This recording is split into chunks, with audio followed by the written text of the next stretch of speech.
no president ever came to this office on a platform of doing what was wrong. But every man who ever occupied this office or sat at this desk or reclined in this chair has been dedicated to doing what he believed was for the best interest of the people of this country.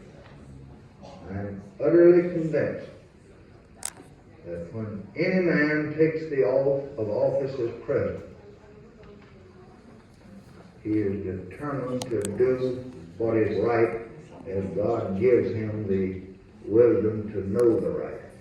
Most people come into the office with great dreams, and they leave it with many satisfactions and some disappointments, and always some of their dreams have not come true. And I'm no exception.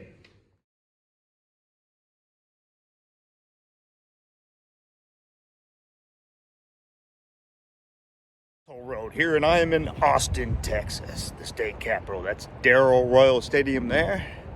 That's not what I'm coming to see today, though. I'm coming to see Lyndon Baines Johnson, Presidential Library and Museum. You better buckle up, kids. You better take a ride on the toll road. And one of the temporary exhibits they have today is Music America.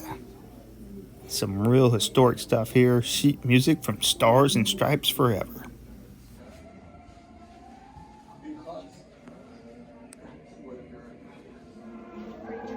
Here's something some of you might not know. Records, when they first came out, weren't the flat disc. They were cylinders like you see right here. You put them in this and it spun around. Worked just the same. Actually, I think that's a little more handy than them big flat ones. I don't know why they switched away from that, actually. I might have to get myself some cylinder music. And this might be my next purchase. Carbon microphone. Maybe that'll make my irritating voice sound a little better. Okay, John Lee Hooker is one of the most famous bluesmen, one of the original ones too. This is his guitar.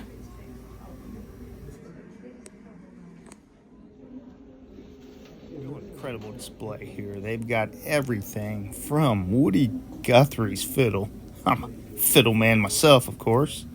And Lead Belly's Sweet Lid. It's almost like an Arby's hat. The singing cowboy himself, Gene Autry's boots. Those are some sweet kicks right there. And here's a guy that knew diddly about guitars.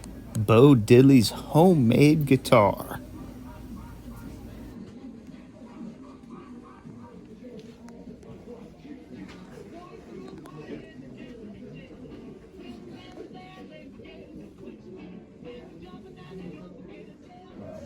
And maybe the most famous guitar in the world.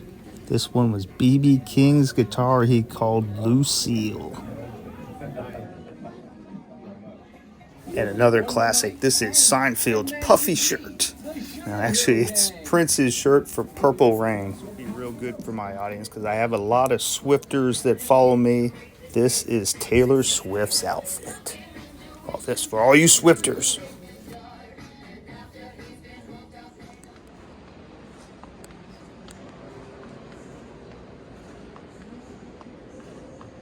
Okay, that's going to be the end of the musical portion of our program today. We're going to get to what we really want to see, and that's information about our 36th president, Lyndon Baines Johnson. You and I may know him better as LBJ. Now, he became president in 1963 after JFK was assassinated. John Kennedy was assassinated. He would win election in 1964 in a huge landslide. Here is his presidential library. Let's learn a little bit about this guy. And I like this exhibit they have up here where he'll do a little of his own talking. It's a very fine sentiment to believe in. And I hope it's an idea that Americans will always practice as well as preach. I was thinking about a story that occurred down in my own hills of Texas when one of our elder statesmen found difficulty in his hearing, and he went to the doctor, and the doctor examined him carefully and said, well, how much are you drinking these days? And he said, well, he drank about a pint a day. And he said, well, if you want to improve your hearing, you're going to have to cut out your drinking. And about 90 days later, the fellow went back to the doctor, and the doctor examined him again. His hearing hadn't improved a bit. And he said, well, now, have you cut out your drinking?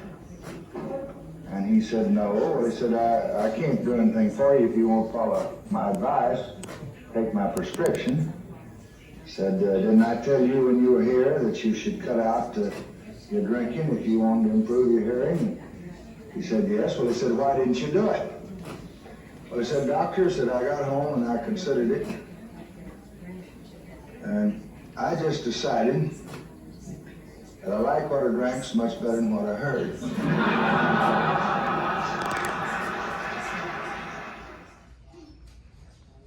Now, before LBJ became president and even vice president, he served in Congress for 23 years, both in the House and in the Senate, representing his home state of Texas.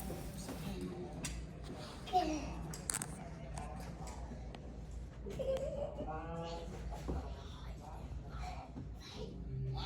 here is the Warren Report, 888 pages, explaining basically that they believe Lee Harvey Oswald acted alone in shooting Kennedy.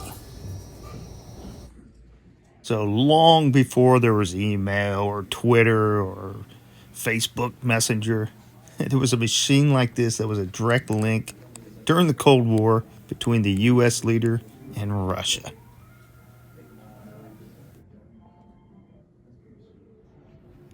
In '68, Johnson decided not to run for re-election, and I don't care what party you back, LSD is not a suitable replacement for pretty much any president.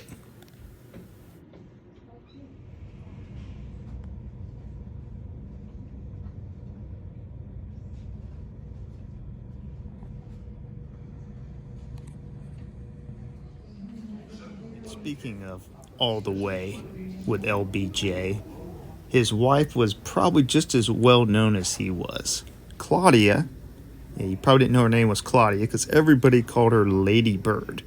Lady Bird Johnson was a big part of his administration, and she's really the one responsible for this presidential library being right here in Austin.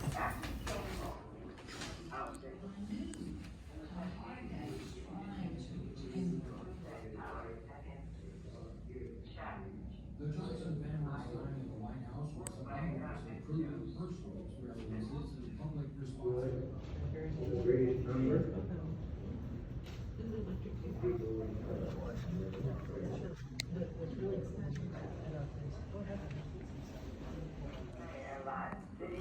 Good view up here over Austin. You can kind of see the skyline of it wasn't so cloudy today, and where the Texas Longhorns play.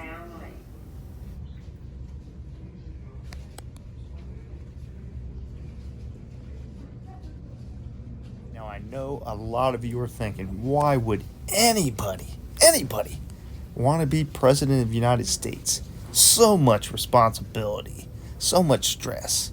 Well, I'll tell you why. Because with this great responsibility comes some really sweet swag. Leaders from around the world give you stuff. They just give it to you.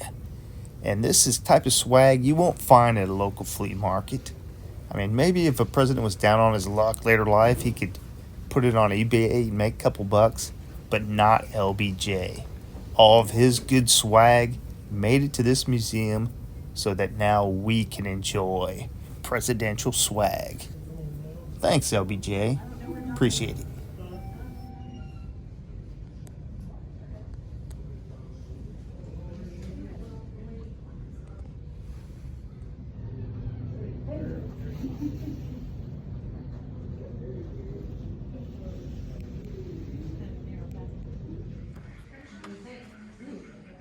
This is a reproduction of the Oval Office used by the President of the United States in the White House.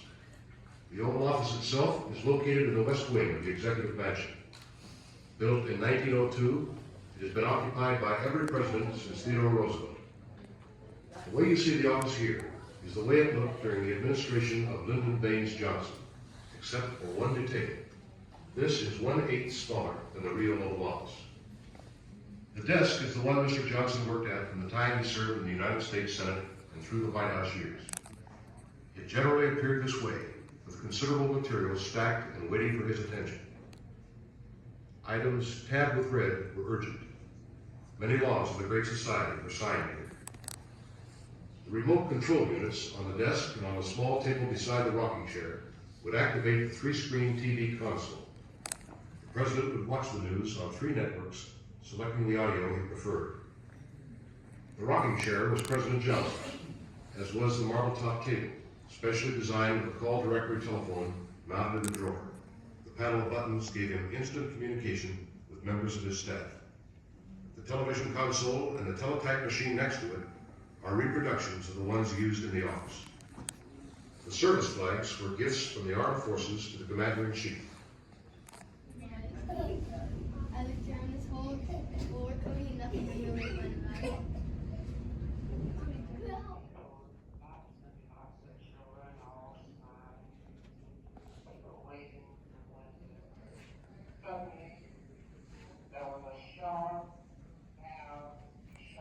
That's going to do it for the toll road here in Austin, Texas, and the Lyndon Baines Johnson Presidential Library and Museum.